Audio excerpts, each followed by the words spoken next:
When my dad first became president, he came in at the real beginning of the thermonuclear age.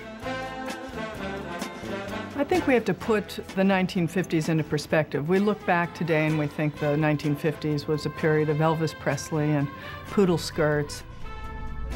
But in fact, it was a very dangerous period of time.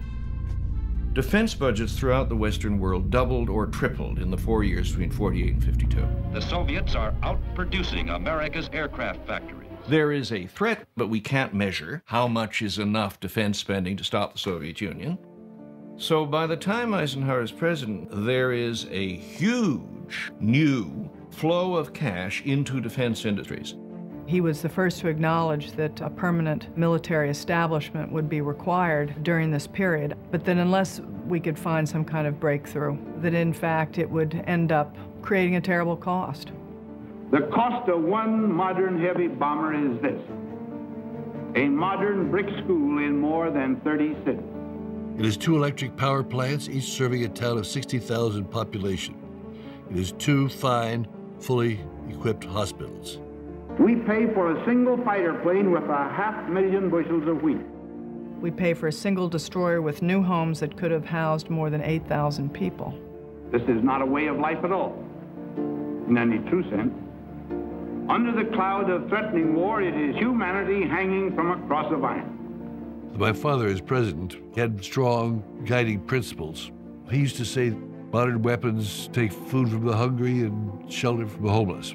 And so he was fighting with the Pentagon all the time for asking for too much and Congress for giving it to him. I don't believe we should pay 1 cent for defense more than we have to. Well, Eisenhower saw us starting to build program after program that was just out of control. And his own ability to shape national security policy was being hemmed in by these forces he couldn't control, and he was the president. On at least one occasion, Eisenhower was heard to say by those in the room, "God help this country when somebody sits at this desk who doesn't know as much about the military as I do."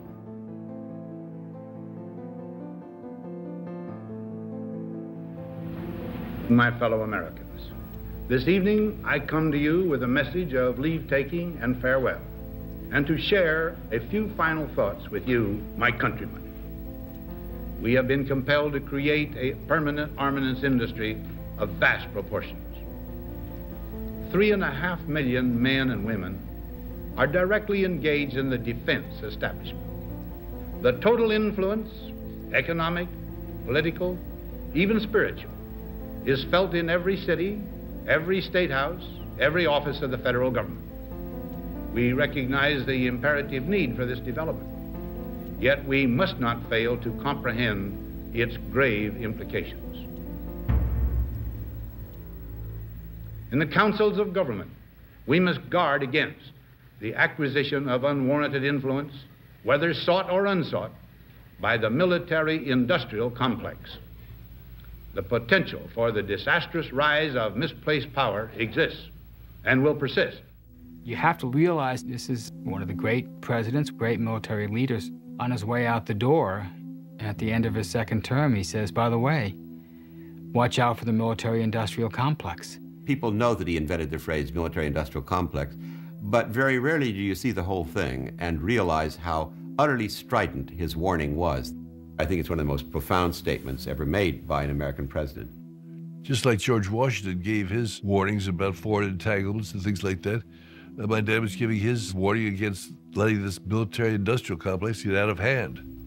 We must never let the weight of this combination endanger our liberties or democratic processes.